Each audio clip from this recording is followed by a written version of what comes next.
গল্প শুরু করার আগেই বলে দেওয়া হচ্ছে এটি একটি কাল্পনিক গল্প। সো চলুন শুরু করা যাক। হারামি, চিটার, বাটপার, বেয়াদব, লুচ্চা কোথাকার। আপু, তুমি আমাকে এগুলো বলছো কেন? তোকে কয়বার বলেছি কোনো মেয়ের সাথে কথা বলবি না, কিন্তু তুই তারপরও ভার্সিটিতে তুই কেন ওই মেয়েটার সাথে কথা বললি? আরো হেসে হেসে। আরে আপু, ওটা তো... আয়ানের তার কথাটি শেষ করতে পারল না। নদী তার ঠোঁট দখল করে নিল। আয়ানের কোনো রিয়াকশন নেই, যেন এটা তার সাথে আগেও অনেকবার হয়েছে। 3 মিনিট নদী আয়ানকে ছেড়ে দেয়। আপু, আমি তোমাকে কয়বার বলবো এগুলো আমার ভালো লাগে না? আমি তো তোকে বলেছি অন্য কোনো মেয়ের সাথে কথা বলবি না, সেটা আমার ভালো লাগে না। আরে আপু, মেয়েটা আজকে নতুন এসেছিল ভার্সিটিতে, আর ওই মেয়েটা তো শুধু আমার কাছে একটু হেল্প চাইছিল। কি এমন হেল্প যে হেসে হেসে বলতে হবে? ও আমার কাছে পরামর্শ চেয়েছিল যে কার কাছে প্রাইভেট পড়া যায়, আর সবুজ স্যারের টাক মাথা নিয়ে আমরা হাসছিলাম। ভার্সিটিতে কি আর কোনো ছাত্র নেই হেল্প করার জন্য? কেন যে সবাই শুধু আমার জিনিসের দিকে চোখ দেয়, আমার একটুও ভালো লাগে না। তোমার জিনিস মানে? হ্যাঁ বাবু, তুমি তো আমারই জিনিস। ধুর, এসব কথা শুনতে আর ভালো লাগে না। তোমাকে আমার কথা শোনা লাগবে না, শুধু আমার ভালোবাসা নাও। মুয়া, মুয়া। আপু, এবার কিন্তু রাগ হচ্ছে আমার। ওরে আমার পিচ্চি জামাইটা বুঝি রাগ করেছে। আচ্ছা বাবু, তাহলে আমি এখন যাই, তুমি ফ্রেশ হও। আর একটা কথা, আমি যেটা বলেছি সেটা যেন মনে থাকে, কোনো মেয়ের সাথে কথা বলতে পারবি না। এটা বলে নদী আয়ানের রুম থেকে বেরিয়ে নিজের রুমে চলে যায়। এতক্ষণ তো কিছুই বুঝলেন না। চলুন গল্পটা একটু বুঝে আসি। আমাদের নায়ক নায়িকা হচ্ছে চাচাতো ভাই বোন। তাদের বাবারা একই বাড়িতে থাকে। তাদের বাবাদের একটি কনস্ট্রাকশন কোম্পানি আছে, সেটাই তারা 2 ভাই মিলে পরিচালনা করে। নদী আয়ানের থেকে 3 বছরের বড়। নদী পড়ে অনার্স ফাইনাল ইয়ারে, আর আয়ান পড়ে অনার্স প্রথম বর্ষে। নদী আয়ানকে পছন্দ করে আর আয়ানকেই বিয়ে করবে, সেটা পরিবারের সবাই জানে। মানে নদী নিজেই বলেছিল যে সে আয়ানকে ভালোবাসে আর সময় হলে সে আয়ানকে বিয়ে করবে। প্রথমে পরিবারের কেউ রাজি না থাকলেও পরে সবাই নদীর জেদের কাছে হার মানে এবং নদীর কথা সবাই মেনে নেয়। আর আজকে কি হলো সেটা তো আপনারা জানেনই। তাহলে মূল গল্পে ফেরা যাক। নদী চলে গেলে আয়ান তার ড্রেস চেঞ্জ করে খাবার খেতে আসে। খাবার টেবিলে পরিবারের সবাই ছিল। কিরে আয়ান, তোর ঠোঁটগুলো এমন লাল হয়ে আছে কেন? আসলেই তো ঠোঁট লাল হয়ে গেছে।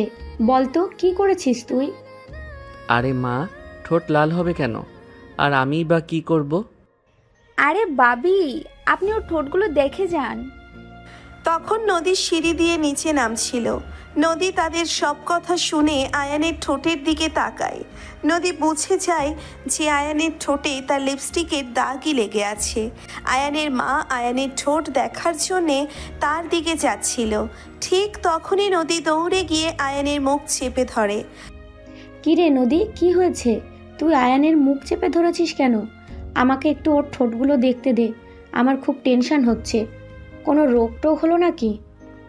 আর ছোট আম্মু কিছু হয়নি আয়ানের, তোমার ওই ঠোঁট দেখার কোনো প্রয়োজন নেই। নদী, এগুলো কেমন কথা? তুই ভাবিকে আয়ানের ঠোঁটগুলো দেখতে দে, আমারও তো চিন্তা হচ্ছে। আরে মা, বললাম তো কিছু হয়নি। নদীর মা তখন নদীর কাছে গিয়ে জোর করে নদীর হাত সরিয়ে আয়ানের ঠোঁট দেখে। নদীর মা আয়ানের ঠোঁট ধরলে তার আঙ্গুলে কিছুটা লিপস্টিক লেগে যায়। তখন নদীর মা ব্যাপারটা বুঝতে পারে, আর আয়ানের মাও এটা দেখে বুঝে ফেলে কি হয়েছে। তখন নদী বলে, আসলে আসলে হয়েছে, বুঝতে পেরেছি। আর বলতে হবে না, এখন খেতে বস। তখন নদী খেতে বসে। আর আয়ান, সে তো এতক্ষণে বুঝলো ব্যাপারটা। তখন দুজনেই লজ্জা পাচ্ছিল। তাদের মায়েরা মিটিমিটি হাসছিল। নদী কোনো রকমে একটু খেয়ে হাত ধুয়ে দৌড়ে মারে। আয়ানও ধীরে ধীরে কেটে পড়ে। নদী তার ঘরে গিয়ে দরজা বন্ধ করে খাটে বসে পড়ল। লজ্জায় তার মুখ এখনো লাল হয়ে আছে। ইস, এমন কি করলাম? নিচের উপর বিরক্তিতে ছটফট করতে লাগলো সে। আয়ানের সামনে এমন একটা কাণ্ড করে ফেলাটা তার মোটেও উচিত হয়নি। যদিও আয়ানের প্রতি তার ভালোবাসা অগাধ, কিন্তু মাঝে মাঝে সে নিজেই নিজের আবেগ সামলাতে পারে না। অন্যদিকে আয়ান নিজের ঘরে গিয়ে আয়নার সামনে দাঁড়ালো। তার ঠোঁটের দিকে তাকিয়ে একটা হালকা হাসি ফুটল। নদীর এমন অধিকার ফলানোটা একদিকে যেমন তাকে বিরক্ত করে, তেমনি কোথাও না কোথাও একটা ভালো লাগাও কাজ করে। তবে প্রকাশ করতে ভয় পায়, যদি আপু আবার রেগে যায়। খাবার টেবিলে তাদের মায়েরা একে অপরের দিকে তাকিয়ে মুচকি হাসছিলেন। নদীর মা আয়ানের মাকে উদ্দেশ্য করে, দেখলেন তো ভাবি কাণ্ডটা, আমার মেয়েটা একটু বেশিই পজিটিভ। হা হা, কি আর বলবেন বলুন তো, তবে ছেলেটাও আমার কম যায় না, ভেতরে ভেতরে হয়তো খুশিই হয়েছে। আপনি কি যে বলেন না, ও এখনো ছোট, নদীর পাগলামিগুলো ঠিক বুঝতে পারে না। ছোট হলেও অনুভূতি তো আছে, তাই না? দেখবেন একদিন ঠিকই বুঝবে। রাতের খাবার শেষে সবাই নিজেদের ঘরে চলে যায়। নদীর ঘুম আসছিল না, বারবার আয়ানের মুখটা মনে পড়ছিল, আর তার বোকামির জন্য নিজের উপর রাগ হচ্ছিল। ভাবছিল কাল সকালে আয়ানের সাথে কিভাবে কথা বলবে। আয়ানও বিছানায় ছটফট করছিল। আজ দুপুরে নদীর সেই অপ্রত্যাশিত চুমুটা কিছুতেই ভুলতে পারছে না। যদিও প্রথমে খারাপ লেগেছিল, কিন্তু পরে কেন যেন একটা অন্যরকম অনুভূতি হচ্ছিল। আপুর চোখে মুখে তার জন্য যে ভালোবাসা দেখতে পায়, সেটা অস্বীকার করার উপায় নেই। পরের দিন সকালে ঘুম থেকে উঠে নদী ফ্রেশ হয়ে নিচে নামে। খাবার টেবিলে গিয়ে দেখে সবাই বসে আছে, শুধু আয়ান ছাড়া। কি রে নদী, আয়ান এখনো ওঠেনি? যা তো মা, একটু ডেকে নিয়ে আয়। নদী ধীরে ধীরে আয়ানের ঘরের দিকে যায়। দরজার কাছে গিয়ে একটু ইতস্তত করে, তারপর কড়া নাড়ে। কে? আমি নদী, মা ডাকছে, জলদি নিচে আয়। আয়ান তাড়াতাড়ি দরজা খুলে দেয়। নদীর দিকে তাকিয়ে হালকা হাসে। হ্যাঁ যাচ্ছি, তুমি যাও। নদী আয়ানের হাসির দিকে তাকিয়ে মুহূর্তের জন্য থমকে যায়। এই ছেলেটা কি আসলেই তার উপর বিরক্ত, নাকি ভেতরে অন্য কিছু চলছে?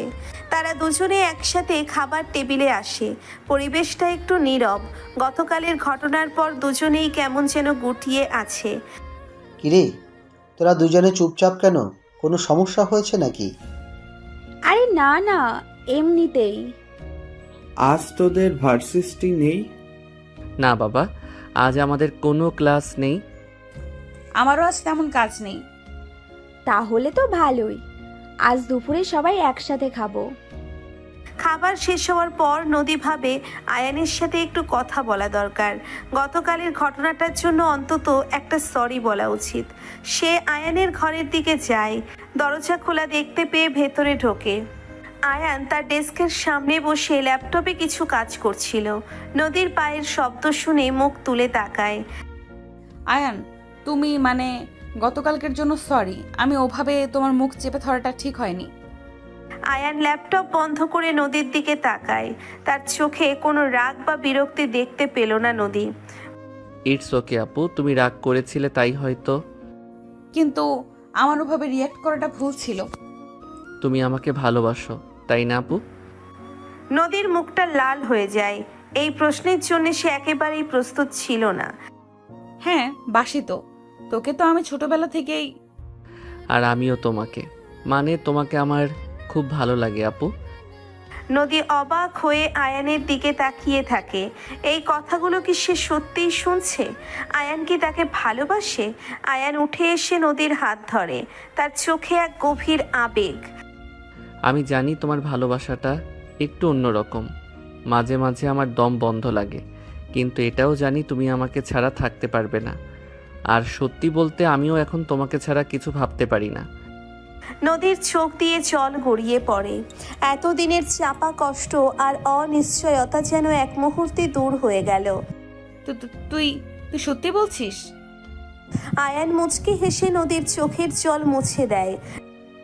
হ্যাঁ আপু, সত্যি বলছি।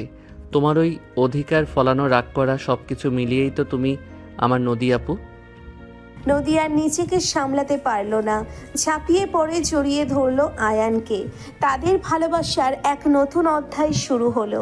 তবে এই পথটা কতটা মসৃণ হবে সেটা সময়ই বলবে। সেদিন দুপুরে খাবার টেবিলে এক আনন্দ ঘন পরিবেশের সৃষ্টি হয়। গতকালের চাপা উত্তেজনা যেন আজ একেবারেই নেই। নদীর মা এবং আয়ানের মা নিজেদের মধ্যে খুনসুটিতে মেতেছিলেন, আর তাদের বাবারা হালকা হাসি বিনিময় করছিলেন। নদীর মনে আনন্দের ঢেউ লাগে যখন সে অনুভব করে তাদের সম্পর্কের একটি নতুন সূচনা হয়েছে। আয়ানের চোখেও সে একই রকম উজ্জ্বলতা দেখতে পায়। আচ্ছা ভাই সাহেব, আজ বিকেলে কি কোথাও বের হওয়া যায়? অনেকদিন কোথাও ঘুরতে যাওয়া হয় না। হ্যাঁ ভাবি, আমারও মনে হয় একটু ঘুরে আসা দরকার। কোথায় যাওয়া যায় বলুন তো? আমার মনে হয় নদীর ধারটা ভালোই হবে। খোলা জায়গা, শান্ত পরিবেশ, সূর্যাস্তের সময়টা তো আরও সুন্দর লাগে। একদম ঠিক বলেছিস, নদীর ধারেই যাওয়া যাক। কি রে আয়ান, নদী তোদের কোনো আপত্তি আছে? না বড় আম্মু, আমার কোনো আপত্তি নেই। নদীর যেখানে ভালো লাগে সেখানেই যাব। আমারও কোনো সমস্যা নেই, অনেকদিন নদীর ধারে যাইনি। তাহলে তো ফাইনাল, আজ সন্ধ্যায় আমরা সবাই মিলে নদীর ধারে ঘুরতে যাব। তোরা দুজনও তৈরি হয়ে নিস। নদী ও আয়ান একসাথে বলে ওঠে অবশ্যই। দুপুরের খাবারের পর থেকেই নদীর মনে এক চাপা উত্তেজনা কাজ করতে থাকে। আয়ানের সাথে একসাথে ঘুরতে যাওয়ার ভাবনাতেই তার মন ভরে ওঠে। সে তার পোশাক ঠিক করতে শুরু করে। কোন শাড়িটা পরবে, কেমন করে সাজবে, এসব ভাবতে গিয়ে অনেকটা সময় পার করে দেয়। অন্যদিকে আয়ানের মধ্যেও এক অন্যরকম ভালো লাগা কাজ করছিল। নদীর প্রতি তার অনুভূতিগুলো এখন আর শুধু ভালো লাগার মধ্যে সীমাবদ্ধ নেই। নদীর সেই অধিকার ফলানো তার তীব্র ভালোবাসা সব কিছুই যেন আয়ানের মনকে ধীরে ধীরে জয় করে নিচ্ছে। সন্ধ্যা ঘনিয়ে আসে, বাড়ির সবাই নদীর ধারে যাওয়ার জন্য প্রস্তুতি নিতে শুরু করে। নদীর পরনে হালকা গোলাপি রঙের একটি শাড়ি, খোলা চুলে কিছু ফুল গুজেছে। আয়ান পরেছে জিন্স আর টি শার্ট। দুজনকে পাশাপাশি দেখলে মনে হয় যেন দুটি সদ্য ফোটা ফুল। সন্ধ্যাবেলা নদীর ধারে ঘুরতে যাওয়ার জন্যে বাড়ির সবাই প্রস্তুত। আয়ান ও নদীর বাবা মা তাদের ফ্যামিলি গাড়িতে করে নিয়ে বসলেন। গাড়িতে তো আর জায়গা নেই, আমরা যাব কিভাবে? কেন, তোরা তোদের গাড়িতে করে আয়। আচ্ছা তাহলে তোমরা এগোও, আমরা পিছনে পিছনে আসছি। আসলে ভার্সিটিতে আসা যাওয়ার জন্যে এবং নদী ও আয়ানের ব্যবহারের জন্যে তাদের একটি গাড়ি দেওয়া হয়েছে। নদীর বাবা সেই গাড়ির কথাটাই বলেছে। দুটি গাড়ি নদীর ধার অভিমুখে রওনা হয়। একটি গাড়িতে নদীর বাবা ও মা এবং আয়ানের বাবা ও মা বসেন। অন্য গাড়িটিতে থাকে নদী আর আয়ান। গাড়িতে উঠেই নদী একটি রোমান্টিক গান প্লে করে দেয়। আয়ান ড্রাইভিং সিটে বসে গাড়ি চালাচ্ছে আর নদীর গানের সুরে হালকা দুলছে। হঠাৎ নদী আয়ানের একটি হাত ধরে। আয়ান চমকে ওঠে এবং বড় বড় করে চোখ করে নদীর দিকে তাকায়। নদী আয়ানের হাতে চাপ দিয়ে বলে, আমার দিকে না তাকিয়ে সামনে তাকিয়ে গাড়ি চালা, না হলে অ্যাক্সিডেন্ট হয়ে যাবে। আয়ান একটু অপ্রস্তুত হয়, তবে নদীর কথা শুনে সঙ্গে সঙ্গে সামনের দিকে মনোযোগ দেয়। নদীর হাতের স্পর্শ তার শরীরে এক নতুন শিহরণ জাগায়। গাড়ির ভেতর মিষ্টি রোমান্টিক গানের সূক্ষ্ম আর তাদের নীরব কথোপকথন এক অন্যরকম পরিবেশ সৃষ্টি করে। নদীর হাতের স্পর্শ আয়ানের মনে এক মিষ্টি আবেশ ছড়িয়ে দেয়। সে এক পলকের জন্যে হলেও অন্যরকম অনুভূতিতে ভেসে গিয়েছিল। নদীর কথা শুনে সঙ্গে সঙ্গে সে মনোযোগ দেয় ড্রাইভিংয়ে। তাদের গাড়ি এগিয়ে চলে নদীর পাড়ের দিকে। গাড়ির ভেতরে তখন কেবল মৃদু রোমান্টিক গানের সুর ভেসে আসছিল, আর দুজনের নীরবতা যেন এক নতুন ভাষা খুঁজে পেয়েছিল। কিছুক্ষণের মধ্যেই তারা নদীর ধারে এসে পৌঁছয়। আগের গাড়িতে আসা তাদের বাবা মায়ের ততক্ষণে গাড়ি থেকে নেমে আশেপাশে ঘুরে দেখছেন। আগের গাড়িতে আসা তাদের বাবা মায়েরা এতক্ষণ গাড়ি থেকে নেমে আশেপাশে ঘুরে দেখছেন।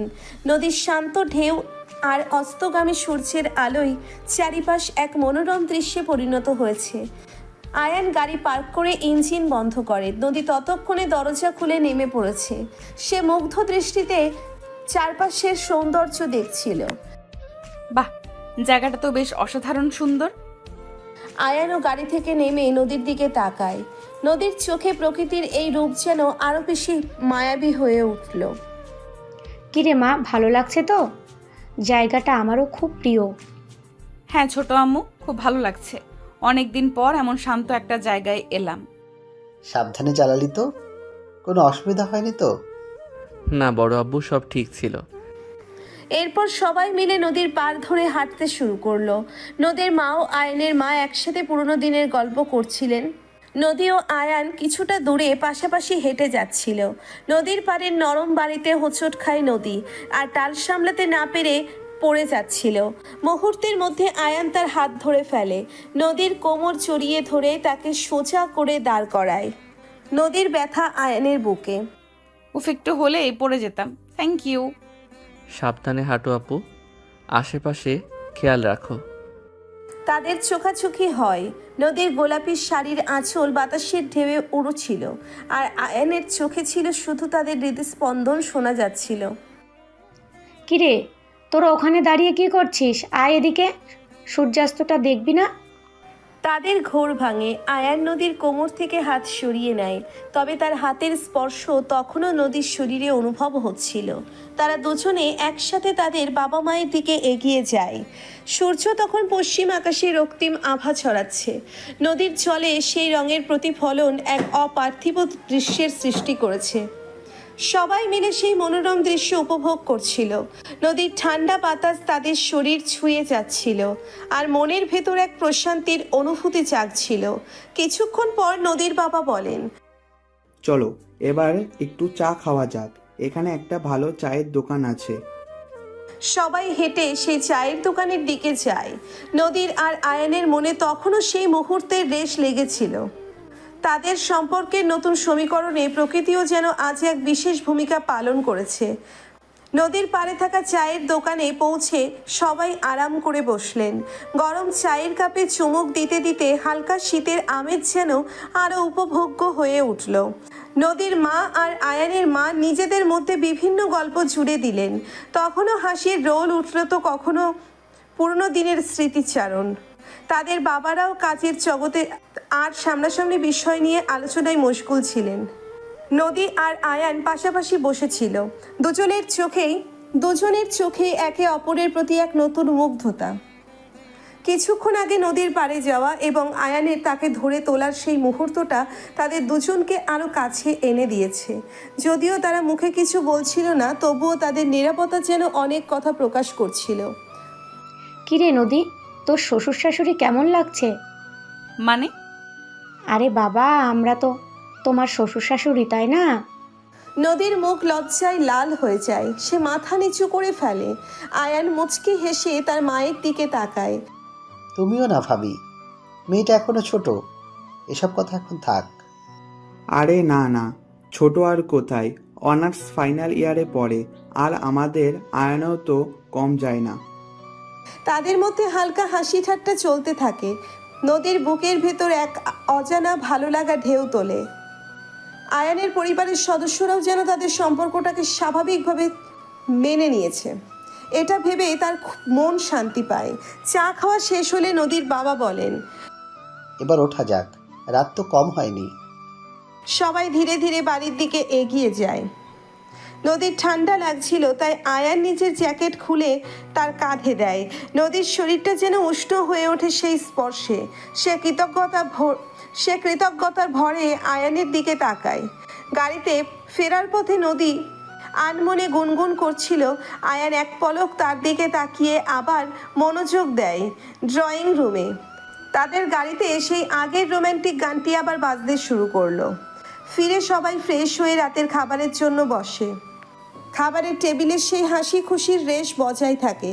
নদীর মা আয়ানের পছন্দের কিছু পদ রান্না করেছিলেন, আর আয়ানও নদীর প্রিয় মিষ্টি এনেছিল। খাওয়ার পর সবাই কিছুক্ষণ একসাথে বসে গল্প করে। নদীর ছোটবেলা দুষ্টুমি আর আয়ানের শান্ত স্বভাবের ভাব নিয়ে নানা মজার কথা উঠে আসে। নদীর বাবা মা আয়ানের প্রতি তাদের স্নেহ প্রকাশ করেন, আর আয়ানের বাবা মাও নদীকে তাদের মেয়ের মতোই দেখেন। নিজের ঘরে এসে নদীর বারান্দায় দাঁড়ায়। আকাশে অজস্র তারা মিটিমিটি করে জ্বলছে। তার মনে আজ এক অন্যরকম শান্তি। আয়ানের ভালোবাসা আর পরিবারের সমর্থন, এই দুটো জিনিস তার জীবনকে যেন নতুন আলোয় ভরিয়ে তুলেছে। পেছন থেকে কেউ এসে তার কাঁধে হাত রাখে। নদী চমকে ঘুরে দেখে আয়ান দাঁড়িয়ে আছে। কি দেখছো? একা দাঁড়িয়ে ঠান্ডা লাগবে তো। তারা দেখছি, আজ আকাশটা খুব পরিষ্কার। হ্যাঁ, তোমার মনটাও কি আজ আকাশের মতোই পরিষ্কার? নদী আয়ানের হাত ধরে তার বুকে মাথা রাখে। হ্যাঁ, খুব পরিষ্কার। আজ আমার মনে কোনো মেঘ নেই। আয়ান আলতো করে নদীর চুলে হাত বুলিয়ে দেয়। তাদের নীরব আলিঙ্গনে রাতের নিস্তব্ধতা ভেঙে শুধু ভালোবাসার উষ্ণতা অনুভব হয়। নদীর বারান্দায় তারা বিকেলে কিছুক্ষণ দাঁড়িয়ে থাকে। রাতের শান্ত বাতাস আর আকাশের তারারা যেন তাদের ভালোবাসার নীরব সাক্ষী। আয়ানের হাতের স্পর্শে নদীর সমস্ত ক্লান্তি দূর হয়ে যায়, আর নদীর সান্নিধ্যে আয়ান খুঁজে পায় এক গভীর আশ্রয়। চলো ভেতরে যাই, ঠান্ডা লাগছে হয়তো। চলো। তারা দুজনে একসাথে ঘরে ফেরে। বিছানায় গা এলিয়ে দিলেও ঘুম যেন আসতে চায় না। দুজনের মনেই সেই নদীর ধারের স্মৃতি আর পরিবারের উষ্ণ ব্যবহার ভিড় করে থাকে। পরের কয়েকটা দিন নদীর জীবন অন্যরকম ব্যস্ততা নিয়ে আসে। তার ফাইনাল ইয়ারের পরীক্ষা দরজায় কড়া নাড়ছে, তাই এখন তার দিনের বেশিরভাগ সময়ই কাটে বইয়ের পাতায় মুখ গুজে। আয়ান তার সাধ্যমতো নদীর পাশে থাকে, তার পড়ার টেবিলে প্রয়োজনীয় সবকিছু গুছিয়ে দেয়, মাঝে মধ্যে গরম কফি বানিয়ে এনে দেয়। রাতে যখন নদী ক্লান্ত হয়ে ঘুমিয়ে পড়ে, আয়ান তখনও জেগে থাকে। সে খেয়াল রাখে নদীর কোনো অসুবিধে হচ্ছে কিনা। করে নদীর কপালে চুমু খেয়ে নিজের দিনের কাজ শুরু করে। একদিন দুপুরে পড়ার ফাঁকে নদী বারান্দায় এসে দাঁড়ায়। ক্লান্তিতে তার চোখ ঘুমে ঢুলে আসছে। আয়ান এসে তার পাশে দাঁড়ায়। নদী আয়ানের কাঁধে মাথা রাখে। কি হলো আপু, শরীর খারাপ লাগছে? না রে, একটু টায়ার্ড লাগছে, আর পড়তে ভালো লাগছে না। একটু বিশ্রাম নাও, আমি তোমার জন্য শরবত বানিয়ে আনি। আয়ান দ্রুত রান্নাঘরে গিয়ে নদীর অন্য ঠান্ডা শরবত নিয়ে আসে। নদীর হাতে গ্লাস ধরিয়ে দিয়ে বলে, এটা খেয়ে একটু ফ্রেশ হও, তারপর আবার পড়তে বসো। থ্যাংক ইউ সোনা জামাই, তুমি না থাকলে আমার কি হতো। আরে বাবা, আমি তো সবসময় তোমার পাশেই আছি। পরীক্ষার কয়েকটা দিন এভাবেই কাটে। নদীর অক্লান্ত পরিশ্রম আর আয়ানের নিঃস্বার্থ সেবা তাদের ভালোবাসাকে আরো গভীর করে তোলে। তারা একে অপরের শান্তি হয়ে ওঠে। নদীর চোখে ভবিষ্যতের স্বপ্ন, আর সেই স্বপ্নে সবসময় জড়িয়ে থাকে আয়ানের মুখ। একদিন সকালে আয়ানের ঘুম ভাঙে এক মিষ্টি উষ্ণতায়। চোখ খুলে দেখে তার বুকের উপর মাথা রেখে শান্তভাবে ঘুমিয়ে আছে নদী। নদীর এলোমেলো চুল তার মুখের উপর এসে পড়ছে, আর তার নিঃশ্বাসের হালকা স্পর্শ আয়ানের ত্বকে অনুভূত হচ্ছে। এক অপার্থিব শান্তিতে ভরে ওঠে আয়ানের মন। আয়ান আলতো হাতে নদীর চুলের কয়েক লহর সরিয়ে দেয়। নদীর মায়াবী ঘুমন্ত মুখ তার হৃদয়ে এক গভীর ভালোবাসার জন্ম দেয়। কিন্তু পরক্ষণেই মনে পড়ে আজ তাদের দুজনেরই ভার্সিটিতে ক্লাস আছে। আয়ান সাবধানে নড়ে চড়ে নদীকে জাগানোর চেষ্টা করে। আপু, ও আপু, ওঠো, সকাল হয়ে গেছে। নদী প্রথমে একটু কুঁকড়ে যায়, তারপর চোখ খুলে দেখে আয়ানের দিকে তাকিয়ে মিষ্টি করে হাসে। কটা বাজে? ও হ্যাঁ, আসলে আম্মু তোমাকে ঘুম থেকে ডেকে দিতে বলেছিল। আমি এসে দেখি তুমি এমন সুন্দর করে ঘুমাচ্ছ, আর তোমাকে তখন না অনেক কিউট লাগছিল, তাই আমিও ঘুমিয়ে পড়লাম। কথা শেষ না হতেই নদী লজ্জায় রাঙা হয়ে যায়। মুহূর্তের জন্যে আয়ানের চোখের দিকে তাকিয়ে আলতো করে তার গালে একটি চুমু এঁকে দেয়। বাই। এই বলে নদী দ্রুত বিছানা ছেড়ে দৌড়ে দরজার দিকে ছুটে যায়। আয়ান হতভম্বের মতো বিছানায় বসে থাকে। তার আর নদীর সেই মিষ্টি হাসি তার মনে মনে নতুন দিনের সূচনা করে। নদীর ফাইনাল ইয়ারের পরীক্ষার দিনগুলো যেন এক দমবন্ধকর সময়ের মতো বয়ে চলে। পুরো বাড়ি নীরব হয়ে যায় যখন নদী তার রুমে দরজা বন্ধ করে ঘন্টার পর ঘন্টা বইয়ের পাতায় ডুবে থাকে। শুধু প্রয়োজন হলেই আয়ান নিঃশব্দে দরজার ফাঁক দিয়ে কফি বা হালকা স্ন্যাক্স রেখে আসে। নদীর কপালে চিন্তার ভাঁজ দেখে আয়ানের মন খারাপ হয়ে যায়, কিন্তু সে জানে এখন তাকে শুধু সমর্থন জুগিয়ে যেতে হবে। প্রথম পরীক্ষার দিন সকালে আয়ানের ঘুম ভাঙে নদীর তাড়াহুড়োয়। সে উদ্বিগ্ন হয়ে নদীর ঘরে ছুটে যায়। কি হয়েছে আপু, এত তাড়াহুড়ো করছো কেন? সব গুছিয়ে নিয়েছো তো?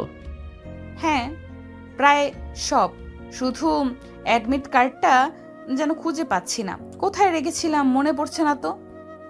আয়ান শান্তভাবে নদীর পড়ার টেবিল এবং আশেপাশে খুঁজতে শুরু করে। কিছুক্ষণ পর দেখে অ্যাডমিট কার্ডটা তার একটা পুরনো বইয়ের ভেতর রাখা। এই তো এখানে শান্ত হ অপু, সব কিছু ঠিক হয়ে যাবে। শরীর ঠিক আছে তো? নার্ভাস লাগছে? একটু তো লাগছেই, এতদিনের পরিশ্রমের ফল আজ নির্ধারিত হবে। তবে তুমি পাশে আছো তাই সাহস পাচ্ছি। তোমার এই শান্ত মুখটা দেখলে আমার সব চিন্তা দূর হয়ে যায়। আয়ান নদীর হাতে নিজের হাত রাখে। তাদের হাতের স্পর্শ যেন এক অদৃশ্য শক্তি, যা তাদের সব বাধা অতিক্রম করতে সাহায্য করে।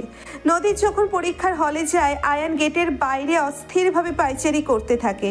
রোদের তেজ বাড়ে কিন্তু তার খেয়াল থাকে না। তার চোখ বরাবর হলের গেটের দিকে যায়।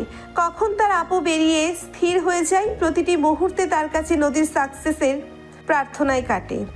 পরীক্ষা শেষ হলে যখন ক্লান্ত নদী হল থেকে বের হয়, আয়ান এক দৌড়ে তার কাছে যায়। নদীর মুখের দিকে তাকিয়ে সে বুঝতে পারে পরীক্ষা খুব একটা খারাপ হয়নি। কেমন হলো পরীক্ষা? সব উত্তর দিতে পেরেছো? কোনো অসুবিধা হয়নি তো? হ্যাঁ, ভালোই হয়েছে। প্রথমের দিকে একটু ভয় লাগছিল, কিন্তু পরে সব মনে পড়ে যায়। কয়েকটা প্রশ্ন একটু কঠিন ছিল, তবে আশা করি উতরে যাব। এরপরের কয়েকটা দিন একই রুটিনে কাটে। সকালের আলো ফোটার আগেই নদীর ঘুম ভাঙে বইয়ের পাতায়। আর রাতের নিস্তব্ধতায় আয়ান জেগে থাকে তার ক্লান্ত মুখের দিকে তাকিয়ে। পরীক্ষার ফাঁকে যখন একটু সময় পায়, আয়ান নদীর পছন্দের খাবার নিজের হাতে রান্না করে আনে।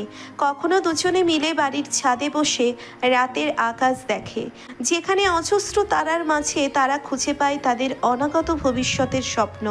একদিন রাতে পড়ার টেবিলে ঝুঁকে থাকা নদীর পিঠে আলতো করে হাত বুলিয়ে দেয় আয়ান। নদীর চুলগুলো কপালের উপর এসে পড়ছিল। আর একটুখানি, ওই চ্যাপ্টারটা শেষ করে কিছু পুরনো প্রশ্ন দেখব। কালকের পরীক্ষাটা একটু কঠিন মনে হচ্ছে। আয়ান জানে এখন নদীর উপর কোনো চাপ দেওয়া উচিত না। সে নীরবে নদীর পাশে বসে থাকে, তার হাতে জলের বোতল এগিয়ে দেয়। যতক্ষণ না নদী বই বন্ধ করে ক্লান্ত চোখে তার দিকে তাকায়, ততক্ষণ সে অপেক্ষা করে। নদীর সেই ক্লান্ত মুখের দিকে তাকিয়ে আয়ানের মনে এক গভীর মায়া জন্মায়। পরীক্ষার শেষ দিন আসে। নদীর চোখে মুখে এক মিশ্র অনুভূতি। একদিকে এতদিনের পরিশ্রমের শেষ হওয়ার আনন্দ, অন্যদিকে ভবিষ্যতের রেজাল্ট নিয়ে চাপা উত্তেজনা। আয়ান তাকে জড়িয়ে ধরে কপালে চুমু খায়। শেষ পরীক্ষা দিয়ে যখন নদী বের হয়, তার চোখে মুখে ক্লান্তির ছাপ স্পষ্ট, তবে সেই ক্লান্তির মধ্যেও এক ধরনের তৃপ্তি ঝিলিক দিচ্ছে। আয়ান ছুটে এসে তাকে জড়িয়ে ধরে গভীর ভালোবাসায়। নদী আয়ানের বুকে মুখ লুকায়। শেষ? ফাইনালি শেষ? কেমন হলো?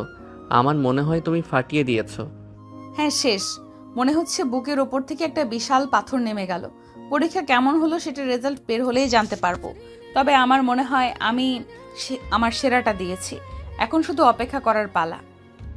আয়ান নদীর কপালে একটা লম্বা গভীর চুমু দেয়। তাদের দুজনের মনেই এখন এক নতুন দিগন্তের অপেক্ষা। পরীক্ষার এই কঠিন সময়টা তারা একসাথে পার করেছে, একে অপরের হাত ধরে। আর এই অভিজ্ঞতা তাদের ভালোবাসার ভিতকে আরও মজবুত করেছে, যা ভবিষ্যতের যে কোনো ঝড় মোকাবিলা করতে তাদের সাহায্য করবে। নদীর ফাইনাল ইয়ারের রেজাল্ট বেরোনোর দিন সকাল থেকেই বাড়ির আবহে এক চাপা উত্তেজনা বিরাজ করছে। নদীর মা জায়ানামাজে বসে আল্লাহর কাছে ফরিয়াদ করছেন, তার মেয়ের এত দিনের পরিশ্রম যেন বিফলে না যায়। আয়ানের বাবা গম্ভীর মুখে পত্রিকা ধরে বসে থাকলেও তার চোখ স্থির নয়। কিছুক্ষণ পরপরই দরজার দিকে তাকাচ্ছেন। আয়ান চেষ্টা করছে শান্ত থাকতে, কিন্তু তার পায়ের সামান্য নড়াচড়াই বুঝিয়ে দিচ্ছে ভেতরে কতটা অস্থিরতা কাজ করছে। অন্যদিকে নদী নিজের ঘরে জানালার পাশে চুপচাপ বসে বাইরের দিকে তাকিয়ে, তার চোখে এক শান্ত অথচ গভীর অপেক্ষা। এই তো ওয়েবসাইটে রেজাল্ট দেখা যাচ্ছে, রোল নাম্বারটা দাও তো মা তাড়াতাড়ি। নদীর হাত সামান্য কাঁপে যখন সে তার রোল নম্বরটি একটি চিরকুটে লিখে বাবার হাতে দেয়। নিঃশ্বাস রুদ্ধ করা নীরবতা নেমে আসে ড্রয়িং রুমে। সবাই স্থির দৃষ্টিতে তাকিয়ে থাকে বাবার হাতের মোবাইলের স্ক্রিনের দিকে। কয়েকটি মুহূর্ত যেন অনন্তকাল মনে হয়। তারপর নদীর বাবার কণ্ঠে ভেসে আসে আনন্দধ্বনি। আলহামদুলিল্লাহ, এ তো ফার্স্ট ক্লাস। অনেক অনেক মোবারক হোমা। খুশির জোয়ারে মুহূর্তেই বাড়ির গম্ভীর পরিবেশ ভেঙে যায়। নদীর মা হাউমাউ করে কেঁদে ওঠেন, তবে তা আনন্দের অশ্রু। তিনি ছুটে গিয়ে নদীকে জড়িয়ে ধরেন, বারবার তার কপালে চুমু খান।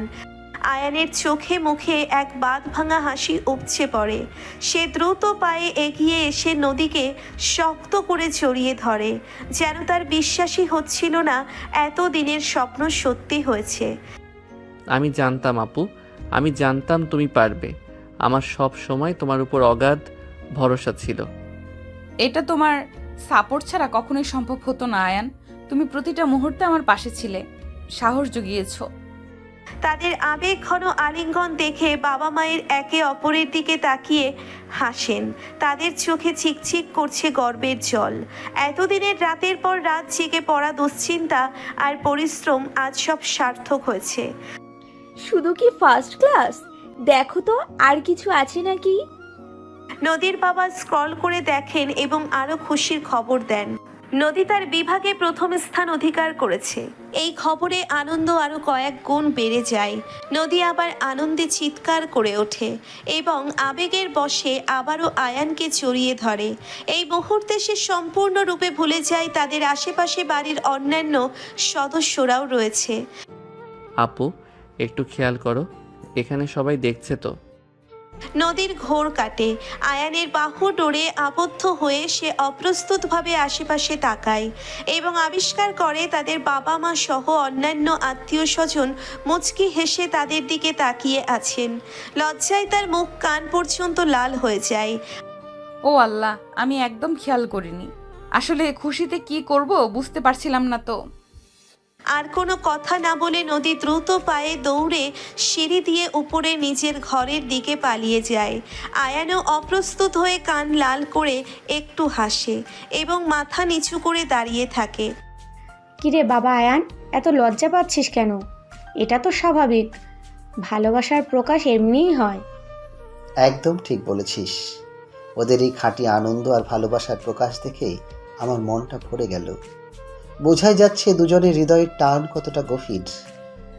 তাদের বাবা মায়েরা একে অপরের দিকে তাকিয়ে স্নেহপূর্ণ হাসি বিনিময় করেন। তাদের ছেলে মেয়ের এই সরল আবেগপূর্ণ ভালোবাসা তাদের দীর্ঘদিনের লালিত স্বপ্ন পূরণের ইঙ্গিত দেয়।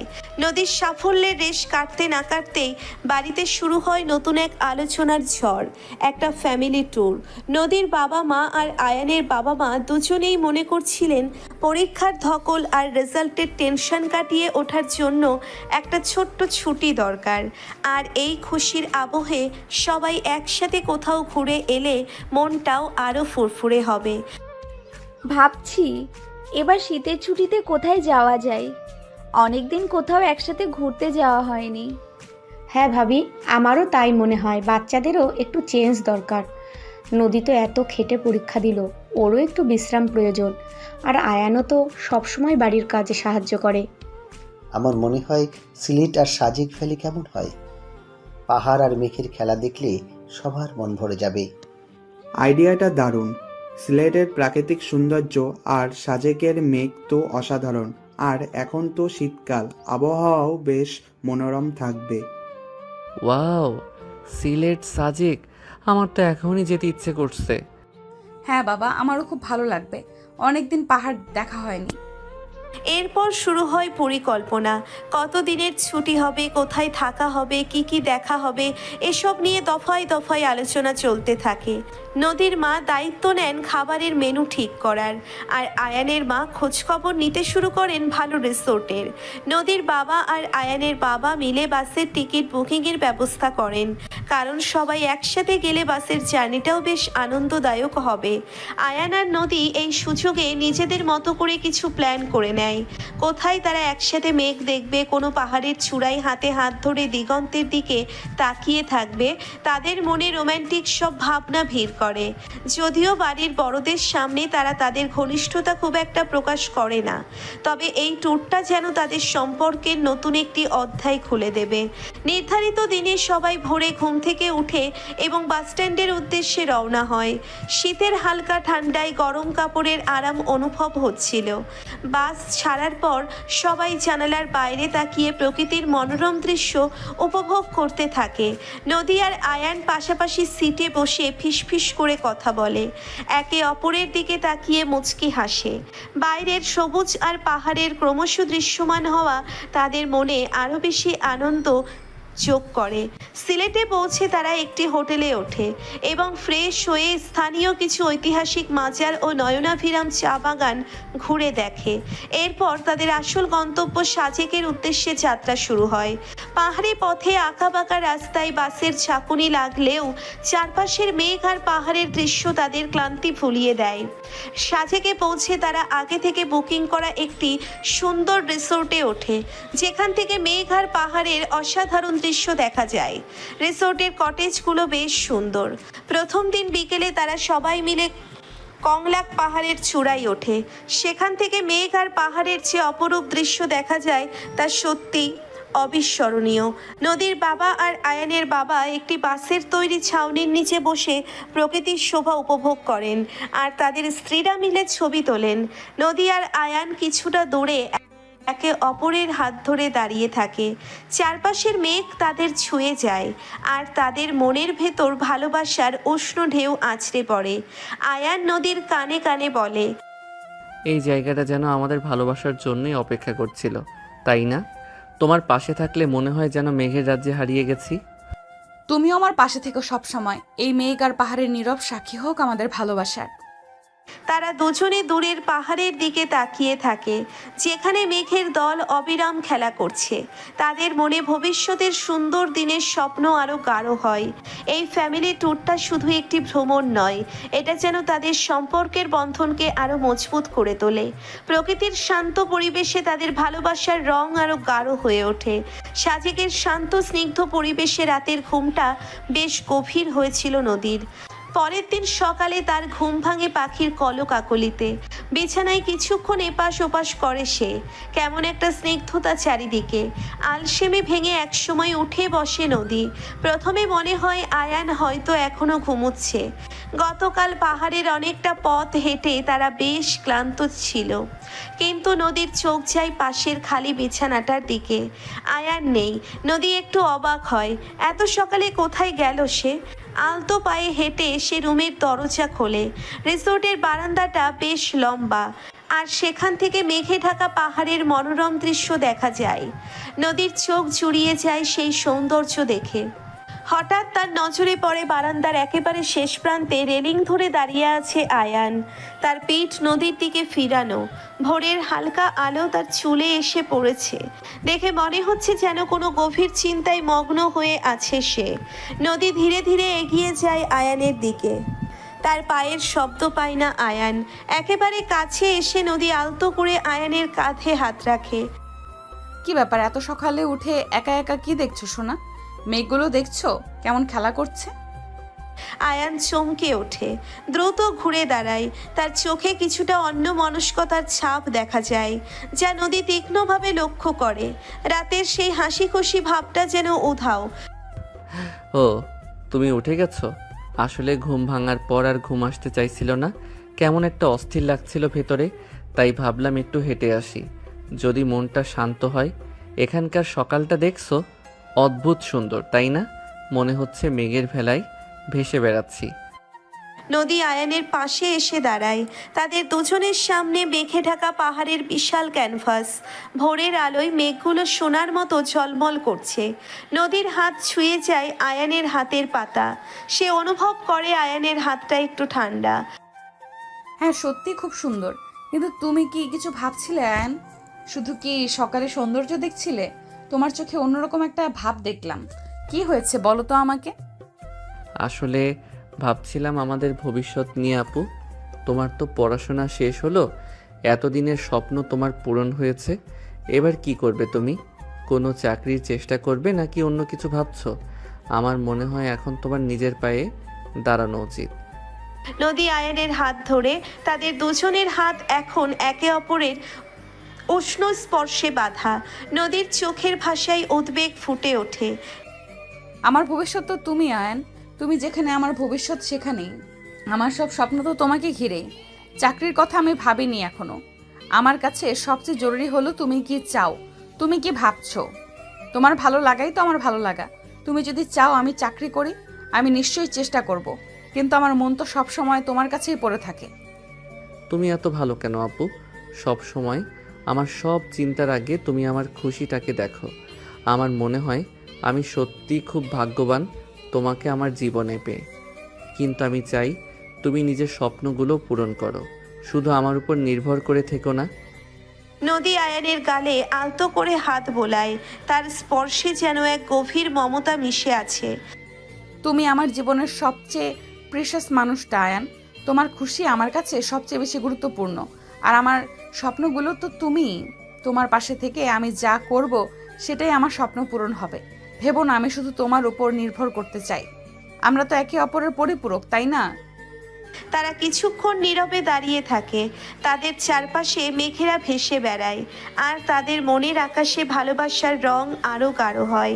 ভোরের এই শান্ত স্নিগ্ধ পরিবেশে তাদের ভবিষ্যৎ জীবনের স্বপ্নগুলো যেন আরও স্পষ্ট হয়ে ওঠে। তাদের নীরবতাও যেন একে অপরের মনের ভাষা বুঝতে পারে। ভোরের সেই মিষ্টি কথোপকথনের পর দুজনের মন হালকা হয়ে যায়। আয়ানের দুশ্চিন্তা কিছুটা কমে, আর নদীর মনে আয়ানের ভালোবাসার গভীরতা আরও স্পষ্ট হয়। তারা একসাথে রিসোর্টে ফিরে আসে এবং অন্যদের সাথে নাস্তা করতে যোগ দেয়। নাস্তার টেবিলে গতকালকের ভ্রমণের গল্প আর আজকের কোথায় যাওয়া হবে তা নিয়ে আলোচনা চলতে থাকে। নদীর বাবা প্রস্তাব দেন আজ তারা কাছাকাছি একটা ঝর্ণা দেখতে যাবে। পাহাড়ের আঁকাবাঁকা পথ পেরিয়ে ঝর্ণার শীতল জল স্পর্শ করার অভিজ্ঞতা নাকি অসাধারণ। সবাই এই প্রস্তাবে রাজি হয়। নাস্তা শেষ করে সবাই গাড়িতে ওঠে। পাহাড়ের মনোরম দৃশ্য দেখতে দেখতে তারা এগিয়ে চলে ঝর্ণার দিকে। গাড়িতে হালকা গান বাজছে, আর সবাই নিজেদের মতো গল্পে মশগুল। নদী আর আয়ান পেছনের সিটে বসে একে অপরের দিকে তাকিয়ে মুচকি হাসে।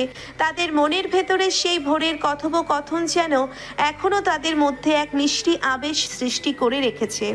ঝর্ণার কাছে পৌঁছে গাড়ি থেকে নেমে সবাই হেঁটে এগিয়ে যায়। সরু পথ, দুপাশে ঘন সবুজ গাছপালা, পাখির কিচির মিছিল আর ঝর্ণার মৃদু কলকল ধ্বনি এক শান্তিময় পরিবেশ সৃষ্টি করে। ঝর্ণার কাছে পৌঁছে সবাই তার সৌন্দর্য দেখে মুগ্ধ হয়ে যায়। উঁচু পাহাড় থেকে দুধ সাদা জলধারা নিচে পাথরের উপর আছড়ে পড়ছে, আর সেই জলকণা বাতাসে মিশে এক শীতল পরশের সৃষ্টি করছে। নদীর বাবা আর আয়ানের বাবা একটি পাথরের উপর বসে প্রকৃতির এই মনোরম দৃশ্য উপভোগ করতে থাকেন। নদীর মা আর আয়ানের মা ঝর্ণার কাছে গিয়ে ছবি তুলতে ব্যস্ত হয়ে পড়েন। নদী আর আয়ান কিছুটা দূরে একটা বড় পাথরের পাশে দাঁড়িয়ে ঝর্ণার সৌন্দর্য দেখছিল। ঝর্ণার জলকণা তাদের মুখে এসে পড়ছিল। এক অদ্ভুত ভালো লাগা কাজ করছিল তাদের মনে। হঠাৎ পিছল পাথরের কারণে নদীর পা ফসকে যায়। সে পড়ে যাওয়ার উপক্রম হলে মুহূর্তের মধ্যে আয়ান তার হাত ধরে ফেলে, কিন্তু ভারসাম্য রাখতে না পেরে আয়ানও সামান্য টলে যায় এবং দুজনেই একে অপরের উপর হুমড়ি খেয়ে পড়ে। তাদের দুজনের শরীর একে অপরের খুব কাছে চলে আসে। নদীর নরম ঠোঁট ছুঁয়ে যায় আয়ানের ঠোঁটের কিনারা। অপ্রত্যাশিত এই স্পর্শে দুজনেই হকচকিয়ে যায়। চারপাশের ঝর্ণার কলকল ধ্বনি যেন মুহূর্তেই স্তব্ধ হয়ে যায় তাদের কাছে। নদীর চোখ বিস্ফোরিত, সে অপলক দৃষ্টিতে আয়ানের মুখের দিকে তাকিয়ে থাকে। আয়ানেরও একই অবস্থা। তাদের দুজনের হৃদস্পন্দন দ্রুত হতে শুরু করে। এই প্রথম তাদের মধ্যে এত কাছ থেকে শারীরিক স্পর্শ ঘটল, আর সেই স্পর্শ যেন এক নতুন অনুভূতির জন্ম দিল দুজনের মনেই। কিছুক্ষণ তারা সেই অবস্থাতেই থাকে, তারপর নিজেদের ভুল বুঝতে পেরে দুজনেই দ্রুত সরে আসে। নদীর মুখ লজ্জায় লাল হয়ে যায়। সে অন্যদিকে তাকিয়ে থাকে। আয়ানেরও একই অবস্থা। তার কপালে হালকা ঘামের বিন্দু দেখা যায়। তাদের বাবা মায়েরা হয়তো কিছুটা দূরে থাকায় এই ঘটনাটা লক্ষ্য করেননি। তারা তখনও ঝর্ণার সৌন্দর্য উপভোগ করছিলেন। সরি, আমার ভুল হয়েছে। না, মানে আমারও ঠিক করে দাঁড়ানো উচিত ছিল। তাদের মধ্যে এক অস্বস্তিকর নীরবতা নেমে আসে। কিছুক্ষণ আগেকার সেই রোম্যান্টিক মুহূর্তের অপ্রত্যাশিত পরিণতিতে দুজনেই যেন দিশেহারা হয়ে পড়েছে। তারা আর আগের মতো স্বাভাবিক হতে পারছে না। ঝর্ণার সৌন্দর্যও যেন তাদের কাছে ফিকে লাগতে শুরু করে। তাদের বাবা মায়েরা যখন তাদের ডাকে তখন তারা বাধ্য হয়ে অন্যদের কাছে যায়, তবে দুজনের চোখাচোখি এড়িয়ে চলে। আর তাদের মধ্যে একটা অদৃশ্য দূরত্ব তৈরি হয়ে যায়। সেই ভুলবশত সৃষ্টি হওয়া রোম্যান্টিক পরিস্থিতি তাদের মনের শান্তিতে যেন একটি ছোটোখাটো ঢেউ তুলে দিয়ে যায়। ঝর্ণার সেই অপ্রত্যাশিত ঘটনার পর নদীর মনটা খারাপ হয়ে যায়। সারাক্ষণ তার সেই মুহূর্তের কথা মনে পড়ে। এক অদ্ভুত লজ্জা আর অন্যরকম এক অনুভূতি তাকে ঘিরে রাখে। আয়ানের সাথে চোখাচোখি হলেই সে অপ্রস্তুত হয়ে অন্যদিকে তাকিয়ে থাকে। সাজেকে তাদের আরও একদিন থাকার কথা থাকলেও নদীর মনমরা ভাব দেখে তার বাবা মা ঠিক করেন তারা কাল সকালেই ফিরে যাবেন। আয়ানের বাবা মাও তাদের সিদ্ধান্তে সায় দেন। পরের দিন সকালে রিসোর্ট থেকে চেক আউট করে সবাই বাসের জন্য রওনা হয়। বাসের জার্নিটা বেশ নীরব কাটে। নদীর পাশে সিটে বসে আয়ান বারবার তার দিকে আর চোখে তাকায়। নদীর মলিন মুখটা দেখে তারও খারাপ লাগে। সেই ঝর্ণার ঘটনার জন্য সে নিজেকে কোথাও না কোথাও দায়ী মনে করে। বাস যখন ধীরে ধীরে শহরের দিকে এগিয়ে যাচ্ছে, নদীর আনমনা ভাব কাটে না। জানালা দিয়ে বাইরের দৃশ্য দেখছে বটে, কিন্তু তার মন পড়ে আছে সেই ঝর্ণার ধারে, সেই মুহূর্তের অপ্রত্যাশিত স্পর্শে। আপু, তোমার কি শরীর খারাপ লাগছে? মুখটা এমন দেখাচ্ছে কেন? না, তেমন কিছু না, একটু ক্লান্ত লাগছে হয়তো। সেই ঝর্ণার কাছে যা হলো, তুমি কি ওটা নিয়ে ভাবছো? তুমি কি? আমারও কেমন যেন লাগছিল। আসলে ওটা হঠাৎ করে হয়ে গেল। আমাদের দুজনেরই কোনো দোষ ছিল না, পিচ্ছিল ছিল জায়গাটা। তুমি মন খারাপ করো না তো প্লিজ। জানি তো ওটা অ্যাক্সিডেন্ট ছিল, কিন্তু কেমন একটা অদ্ভুত লাগছিল, তাই না? আগে তো কখনো এমন হয়নি। হ্যাঁ, অদ্ভুত তো বটেই, কিন্তু দেখো আপু, আমাদের ভালোবাসাটা তো পবিত্র। একটা অ্যাক্সিডেন্টের জন্য সেটা তো আর পাল্টে যাবে না, তাই না? তুমি আমার উপর বিশ্বাস রাখো। আয়ানের উষ্ণ হাতের স্পর্শ নদীর মনে সাহস যোগায়। সে আয়ানের দিকে তাকিয়ে হালকা হাসে। আমি জানি আয়ান, আমার তোমার উপর পুরো বিশ্বাস আছে। আসলে হঠাৎ করে এমন হওয়ায় একটু অন্যরকম লাগছিল। বোঝো তো, আমারও কেমন যেন লাগছিল। মনে হচ্ছিল যেন আমি কোনো ভুল করে ফেলেছি। নদী আয়ানের হাতটা আরো শক্ত করে ধরে। তুমি কোনো কিছু ভুল করনি, ওটা একটা অপ্রত্যাশিত মুহূর্ত ছিল। আর সত্যি বলতে আমারও খারাপ লাগেনি। নদীর এই স্বীকারোক্তিতে আয়ানের মুখে হাসি ফোটে। সে নদীর হাতটা নিজের ঠোঁটে ছুঁয়ে দেয়। সত্যি বলছো? হুম।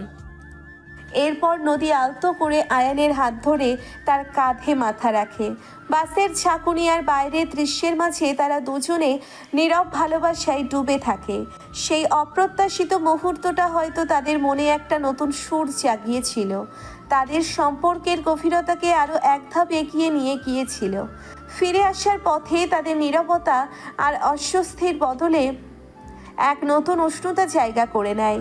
সাজেক থেকে ফিরে আসার পর কয়েকটা দিন বেশ শান্তিতে কাটে। সেই অপ্রত্যাশিত মুহূর্তের রেস দুজনের মনেই হালকা একটা মিষ্টি আবেশ রেখে যায়। তারা একে অপরের প্রতি আরও বেশি খেয়ালি হয়ে ওঠে। ছোট ছোট ব্যাপারেও দুজনের প্রতি গভীর মনোযোগ দেখা যায়। একদিন ছুটির সকালে নদীর ঘুম ভাঙে আয়ানের হাতের আলতো স্পর্শে। চোখ খুলে দেখে আয়ান তার পাশে বসে এক দৃষ্টিতে তার দিকে তাকিয়ে আছে। কি ব্যাপার এত সকালে? আর এভাবে কি দেখছো? ভাবছিলাম আমার আপুটা যখন ঘুমায় তখন তাকে ঠিক কতটা মায়াবী লাগে। নদী লজ্জায় মুখ লুকায়। আয়ান তার কপাল থেকে কয়েকটা এলোমেলো চুল সরিয়ে দেয়। চলো নিচে যাই, মা নাস্তা বানিয়েছেন। তারা দুজনে একসাথে নিচে নামে। খাবার টেবিলে তাদের বাবা মায়েরা আগেই এসে বসেছেন। সকালের নাস্তাটা আজ যেন আরো বেশি আন্তরিক আর আনন্দময় হয়ে ওঠে।